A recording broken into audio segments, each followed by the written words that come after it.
Good afternoon, how are we doing, guys? It's the Salford Swablus, and we're here for Big Juice Season 3 quarterfinals. Yeah, let's go. So, we made it. Top 8 teams in the league, and we are up against the Beedrill Bandits. I don't know how well this is going to fit into this window here. So, this is our squad at the top, as you know by now.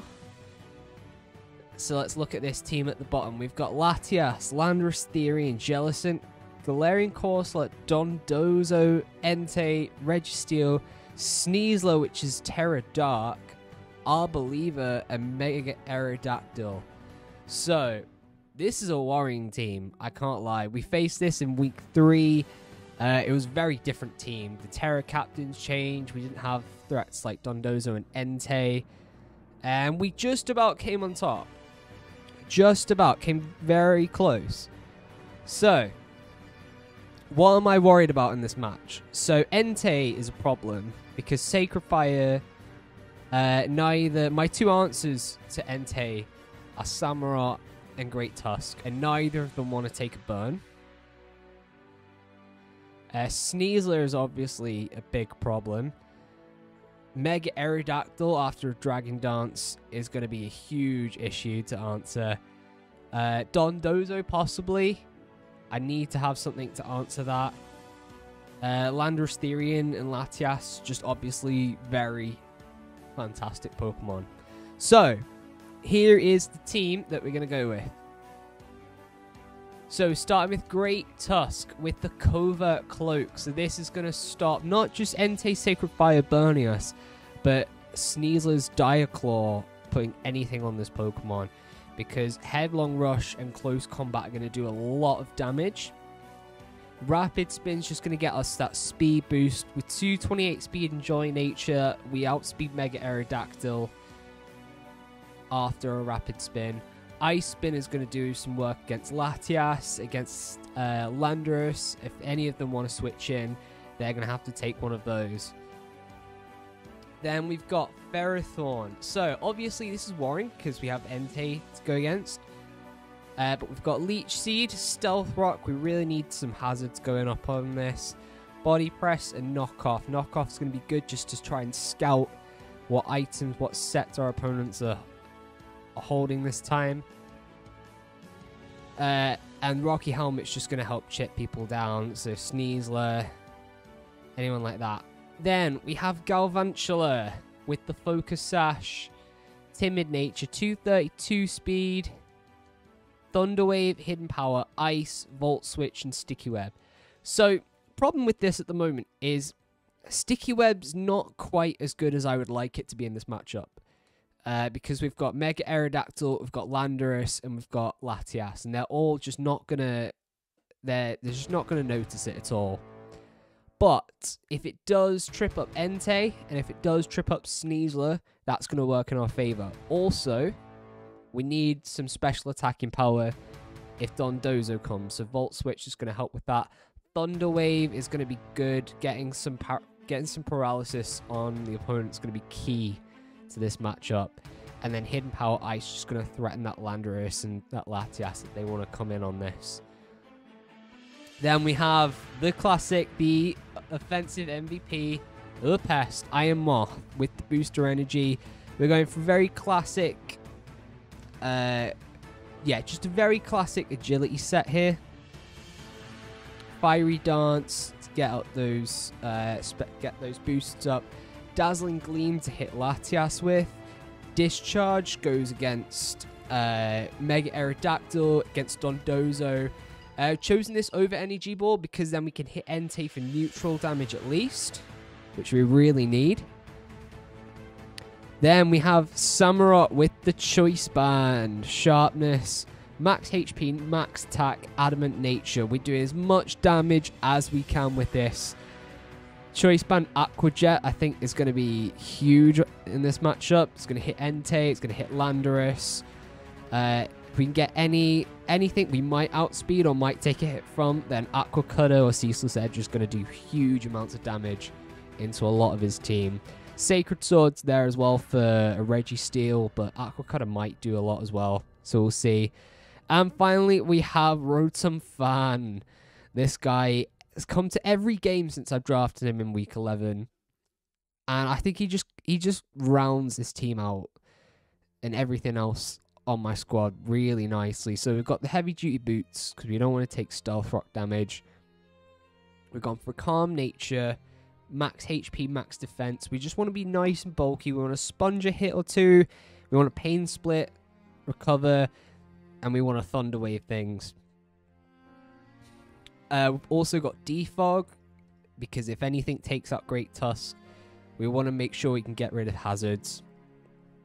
And then Volt Switch. The only Pokemon this isn't really going to do a lot against is Landorus T.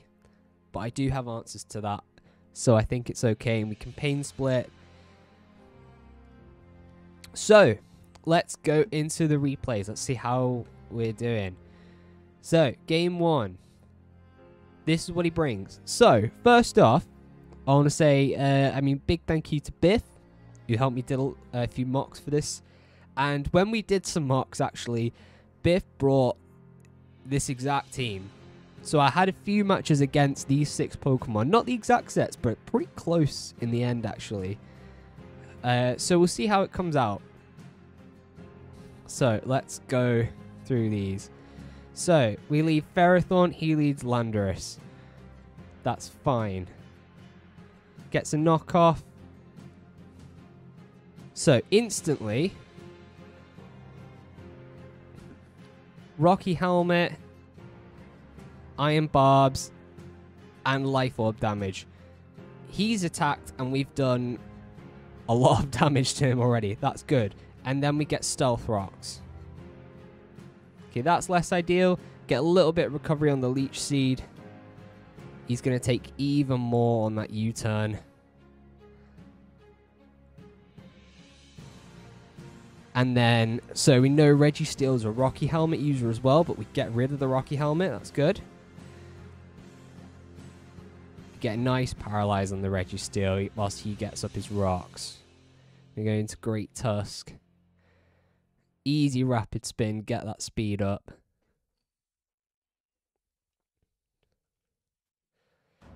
Gets an Intimidate. I realize that's going to be a problem for us. We need to take out that Landorus so Great Tusk can do its best. In future games anyway. So, unfortunately, yeah, that Intimidate's going to mean we don't get past here. But that Aqua Jet is going to take out the Aerodactyl.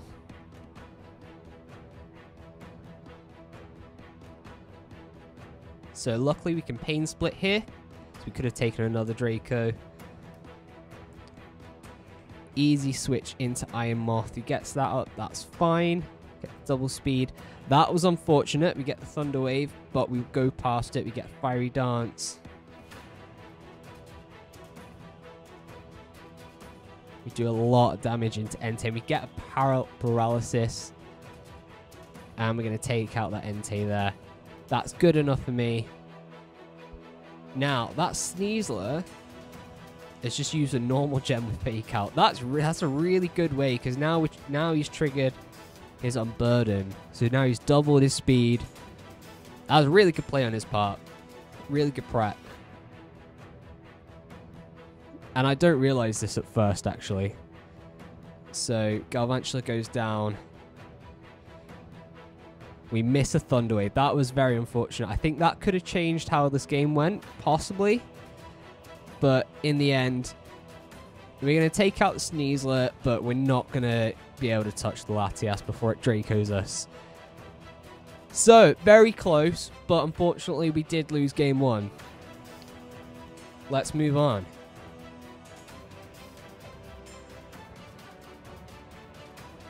So I did realize this Entei as well is heavy duty boots. I don't know if I've figured this out yet. I don't know if I've got a knockoff on it yet. But that just sort of means the webs aren't quite as impactful as I wanted them to be in the end. So we survive on Sash, but then we get burnt. We got up webs. That's what Galvantula does, but it would have been nice to... I think he would have extreme speeded anyway, so... just saves the turn. Get a rapid spin up. Ah, so that Yachi Berry yeah, again, he's quite prepared for that Ice Spinner. The knockoff would have been good to have on Great Tusk, but we didn't. We thought Ice Spinner just covers a bit more. Is what it is. That Yachi Berry means he's going to be able to Psychic, just take out Great Tusk there. So that's not ideal. We go into Iron Moth. He gets rid of the sticky webs, but we get an agility up. Nice and easy. Now that's unfortunate that that didn't kill. Because now Mystical Fire is just going to undo that. But luckily we just get the boost up again before Latias dies. Oh, look at that. 2% as well. Very unlucky. And U-turn's going to take us out. Going to take Landorus out as well. Get the Thunder Wave. We're always getting the Thunder Wave on this Registeel, which is great. Going to Ferrothorn. Gets the rocks up. Not ideal. Yeah, so this is where I realize he's got the heavy duty boots. Now, quite lucky. Obviously, we're Covert Cloak on the Great Tusk. But we're quite lucky that we're not getting these burns from Sacred Fire onto the Samurott. It's going to really save us. That does a lot of damage, so we just stay in, take out Registeel. Doesn't do a lot. We just take out Entei as well. We have to switch out now, otherwise we probably lose. If Samurott dies at this point, we lose. So we just need to keep him alive, chip him down with everything else. So that's not good. But we get a Thunder Wave on it. It's going to cripple it a little bit. We take a Fire Fang. That's amazing. Do a lot of damage. And then we Aqua Jet it. Now, Sneasler is on 100% here, so he can take out all of our Pokemon. We can't take it out with Aqua Jet just yet. So, our play is to go into Ferrothorn, chip it down with Iron Barbs, Rocky Helmet. The problem is, I know it has Fire Punch, and I'm thinking at this point we've lost the game, because I assume that Fire Punch is going to KO. But it only does 64%, which means we chip it down twice. And I was so happy when this happened, because now he's in Aqua Jet range. I'm not really sure why I switch route him here. But now he's in Aqua Jet range. We survive Stealth Rock. And we take game 2. We're back in the fight. So let's carry on. Game 3. So, not our best turn 1, straight off the bat. We lead Galvantry, gets the dual wing beat, goes for it. I'm not sure if he's gonna try Dragon Dance or if he's gonna switch out. I think he realizes the best play is to just get through the sash with dual wing beat. Unlucky on my part. So we get Leech Seed up. Again, he doesn't know that we're not gonna burn. We pop the Yachi Berry now.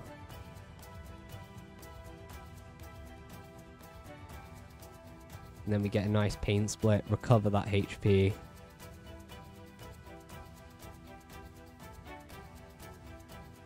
And all that chip damage, especially with his Life Orb as well. Really nice for us. Goes back into Entei, of course. We take some hits from him. Stone Edge is going to take it out. There's not much we can do at that point. We know that Aqua Cutter does a lot. Crit doesn't quite do as much as we hope. That's fine. We get 3 rocks up on the switch. We're going to take another Sacred Fire. And we're just going to take Entei out. I think Great Tusk is gone at this point, but it's done its job.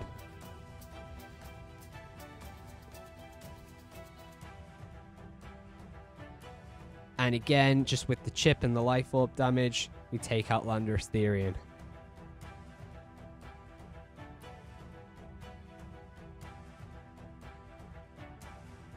Get an agility up. Kill Latias with a Dazzling Gleam. This looks pretty good so far, but that Fake Out does a lot of damage. And then I kind of forget at this point about Unburden. Otherwise, I don't know if I would have switched, what I would have done differently. But at this point, Sneasler's pretty good to just go in. Can't quite kill Samurott, so that's great. I suppose the better play might have been to sack Great Tusk here and then come in back in Aquajet, but I don't. I think I calced it and I don't think I was in range to kill. I could be wrong, but that was probably the better way to play this because now Great Tusk loses.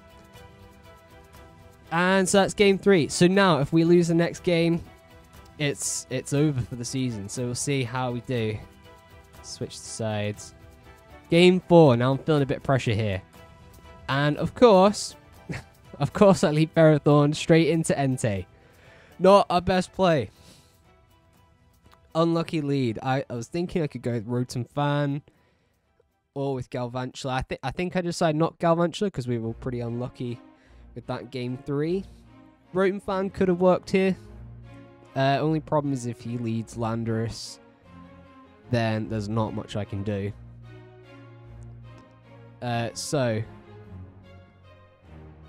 Funny thing here, he says, will it ever burn? No, it will not. Get a lot of damage with close combat, almost as much as the Ice Spinner, really. So we know we take the Draco Meteor. We know we can safely just Pain Split up again. We know this Latias can't touch us now. Pain Split again. Get to a nice number with Registeel. Stealth Rock's going to be a little bit annoying. So we take off its Life Orb. Don't know if that was the right play, because obviously we get the chip damage, but makes it weaker against everything else. I think it's better. So Landorus does outspeed us here. So it must have been a max speed, max attack set. Well, we weren't quite max speed. Even if we were max speed, wouldn't have worked. So we lose the boots here. That's very bad for us. We still got the Leech Seed going though. Now we don't. Get a little bit back with Pain Split, but we got an easy Volt Switch.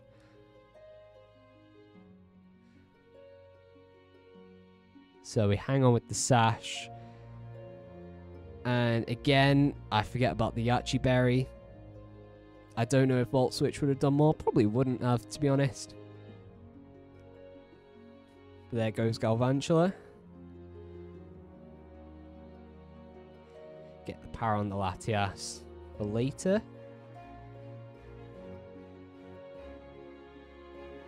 It's a good switch on our part. Gets us a free kill with Aqua Cutter, because we know he's going to switch out. That U-turn does a lot. But we take out Latias again. That was an unfortunate switch in. We miss the Sacred Fire. We get the power on Entei. Works in our favor quite nicely. We survive. Again, that Aqua Cutter, that Choice Band Aqua Cutter has done so much in this set.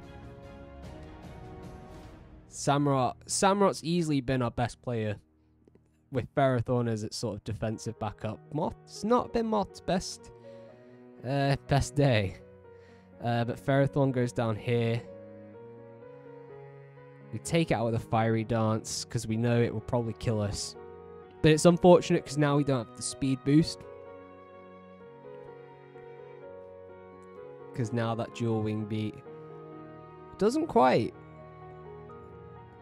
But now Sneasler comes in, gets the fake out, and we just, if we had any chip on that Sneasler, we would have had a chance, but we get it down to 50%. And with that, we lose game 4, we lose the set. And that's us. That's season 3 of Big Juice. That's us out at the quarterfinals, so we made the top 8 teams. And you know what? I'm fine with that.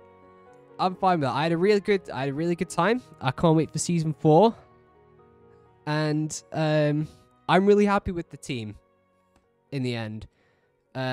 Especially this 6, but some of the other players, Altaria did huge amounts. Gudra was decent in some matchups. And the others, I don't know why it's left the top of my head. Where are they? Go back here. Yeah, Mousehold's obviously put in his work. Primate, not so much. But I think I've not done too many draft teams, but I think this is my favorite draft team that I've ever had. Maybe not my strongest, but definitely my favorite. So I miss it, but you know what? It's been fun. I can't wait for another season.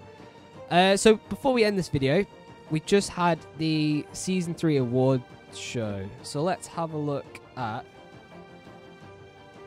the nominees. I'll talk about some of my thoughts on this, some of the nominees, some things that I thought should have been nominated but didn't. So, best nickname, Samsung Smart Fridge. Easily. Yeah, this easily has came in week 1. I don't think anything topped that. That was great. So low tier, high value, low kicks. Absolutely great choice. I think some of the other options we have Mousehold from our team. I would have liked to put Roten Fan forward as well. I don't know how many other people would have voted for it, but you know, as a tier 5 Pokemon, it just became an absolute staple of my team. We have Bellybolt, which was very annoying for us in our week 7 match against Mnaz, who's just made it to semi-finals. Who else was in there? I think Miltank was nominated. Yeah, there was some really good low tier, so I think any of them would have been a good option. Low kicks is just amazing. No wonder it's about to go up a tier. Best duo, Orthworm and Gyarados. Yeah, that makes sense. We struggled against that in our week 13 match. Just the Shed Tail, let Gyarados get Dragon Dance up in Terra. It's a terrifying combo. I think some of the other nominations were, we had Iron Bundle and Mega Gallade, just a very good offensive duo. We had Chempao and Dragapult. I mean, what a combination. I think what made that team work though was all the sort of defensive pivots that took us into those two Pokemon. So yeah, that's a really that's a top team to watch out for. Obviously they're in obviously Mnaz in semi-finals now with it. So okay, best tech Magic Coat Sableye. With Biff and the Tunbridge Toxapex. Yeah, this was fantastic. We've seen a few Magic Coat users. We saw Noah with Araquanid. Magic Coat a Toxic onto a Suicune. That was amazing. But this, the fact he got, I think 2 or 3 of them off on the same Pokemon, like, just fantastic. Then we have best Mega Gallade. Absolute demon. Got the most kills of all the Megas. Nearly as many as Iron Moth. I think it was like 1 less kill. A few more deaths. I can't remember exactly. Yeah, great stuff. Oh, I was nominated. I had a nomination for best tech as well. Great Tusk with our Mirror Herb set against Garganacl. So any iron defense, thought it was safe. I get the +2 defense, go body press. That worked for us really nicely. Yeah, Magic Coat Sableye, great choice. Best Terra, Gyarados, Ground. I voted for this. I think that was great. Took a Pokemon that's not bad Pokemon, but it's definitely been outclassed a little, and its electric weakness is obviously very damaging to it, but you pair it with that Ground Terra and it just goes in. It really did. It got one of the top 5 killers in the league with it. So absolutely, I think it made the best use of Terra this season, definitely. Most improved coach B. Well, so this is who we've just lost to, so I'll take that. Yeah. Set of the season. Croc versus Chase week 10. I don't remember this set too well, but I heard them talking about it a little bit in the award show video. Go check that out if you haven't seen it. yeah, I think just to play. I think it was all down to playoff implications. We have my week 5 set versus Tanner at the Mumber and Minor. That was really good. It's probably one of our closest sets of the season. We did come on top 2-1, but each game came really close to the wire. We really won that because we got a Thunderwave miss. Well, we avoided a Thunderwave, which just let Iron Moth go in. Defensive MVP, Garganackle. Garganackle's amazing. I will admit I didn't vote for Garganackle. My reason being, I think I had a fairly easy time with it compared to others. I did manage to get past, but obviously it's the sort of Pokemon that forces you to prep for it with Salt Cure and just its huge defenses. You really need to make sure you have something. So it did, it did force me to make sure I had an answer to it. And with the Terra Fairy in the last half of the season, I'm glad I didn't have to face that.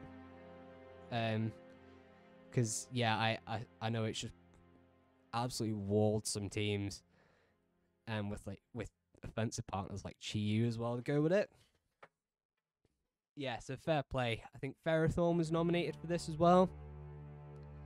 But yeah, I can see why Garganacle's won. Offensive MVP, Palafin got the most kills in the season just by 1, just beating out Chien-Pao. I think both of them have been banned now. But and then MVP is Palafin as well. Fair enough. I suppose Palafin's just very strong. And coach of the season is Plaz. I think this is going to be obvious to everyone. He's just been undefeated except one set against Chris, who actually he's coming up against in the next semi-final round. So that's going to be really good. That's going to be a really good one to watch. I think it might be happening later today, as of the time of recording this. So I'm looking forward to seeing that. It's the only person that's beaten him so far. So I feel like if Plaz gets through this semi-final round, there's a good chance he's going to take the whole thing. So that's all the awards. I think there's one more thing we can talk about. I've just thought actually is we've just had a lot of stuff announced for unbanned and bans. So let's have a look. So what has been banned from this season? Chien-Pao and Palafin absolutely deserve it. Last Respect, yeah, that move is broken. Should never been allowed. And Marshadow we voted on should just stay banned. Ghost Fighting, Technician. Oh, no thank you. So what's staying unbanned or it's coming back? So Chi-Yu. Now, yeah, I voted to keep Chi-Yu. So what separates Chien-Pao from Chi-Yu is that Chien-Pao has dual stab priority, whilst if you can outspeed Chi-Yu, then you can take it out, or if you can somehow take one hit from it, you can. But Chien-Pao, you put Choice Band on that thing, and you have dual stab priority, Sucker Punch, Ice Shard. It's very hard to counter. And then the Soldew is back. Yeah, I'm happy. I was happy for that to come back. I think it's going to make Latias and Latios sort of high on the list to pick up next season. It's just going to free up the item, especially as we're only allowed to use one item on each Pokemon. Well, sorry, we're not allowed to double up on items. What I mean, so it's just going to save a Life Orb slot for someone else. So that's going to be really valuable. So Deoxys Speed, no nasty plot. Interesting. Yeah, so it's got the 180 speed and then base 90 everything else, I'm pretty sure. So I think there's a lot of uses for it. You could use it as a stealth rock lead. Yeah, it'll be interesting to see what happens with it. Kieran Black with no DD and no Terror. I appreciate the restrictions on this thing. even so, I think it's gonna be ridiculous. It's gonna be one of the top threats. It's definitely gonna get picked. Someone's definitely gonna pick it. It's gonna be one of the top threats in the league next season. Hopefully, it's not on the same sort of broken level as Shenpao and Impalafin this time, but we'll have to see. Hooper Unbound with no terror. I can't remember what I voted on this, to be fair. I mean, its attack stats are insane. Its defenses aren't terrible, but it does get outspeed. It does get outsped. Base 80 speed, and we can't change its terror type. So I think as powerful as it will be, there'll be ways to plan around it, especially if you sort of aiming to specifically counter it. What we got next? Darkrai with no sleep and no nasty plot. Makes sense. I think whoever gets this is gonna have to plan what other Pokemon are gonna be really good at getting Pokemon to sleep for Darkrai to swap in. Or maybe they don't go that route. Maybe they just use it as a powerful, fast attacker. We'll have to see. Mega Kangaskhan with no Seismic Toss. I don't know. I'm going to be completely honest. I don't know enough about Mega Kangaskhan to comment, but I know that I've heard enough to know that this is going to be a huge problem. Naganadel with no nasty plot and no terror. I think I'm happy with that. I played against it in another league, and you can take it out. That with choice specs is going to do a lot of damage though. Be something to watch out for. And then we got Tapu Lele. I've used Tapu Lele in another league. It is amazing. I'm happy that it's unbanned. I don't think it's ban worthy. But I do think it's an absolutely amazing Pokemon, and it'll definitely be something that gets picked up next season. I don't know if it's going to be us, if it's going to be someone else. I'll have to start thinking about what I'm going to get next season. Urshifu Single Strike. I was hoping this wouldn't come back. I know it's got the 4 times weakness to Fairy, but you put Choice Scarf on this thing, and Wicked Blow just rips through everything. I'm worried about this. I did not vote to bring this back, but it's a democracy. So, and then finally Walking Wake. I think Walking Wake is fine. Again, it's going to be very powerful. It's going to be very much looked out for, especially on a Sun or a Rain team. But I think as soon as someone sees this being taken, people are going to try and draft like Pelipper and Torkoal before whoever takes Walking Wake can double up and get the desired Weathermons. Okay, so that's going to be it for today. So we finished our season 3. I'm pretty happy with how I did. I wasn't sure how far we were going to get. I'm happy. I'm just happy that we made playoffs. So we will see you in season 4. Have a good one. See you later.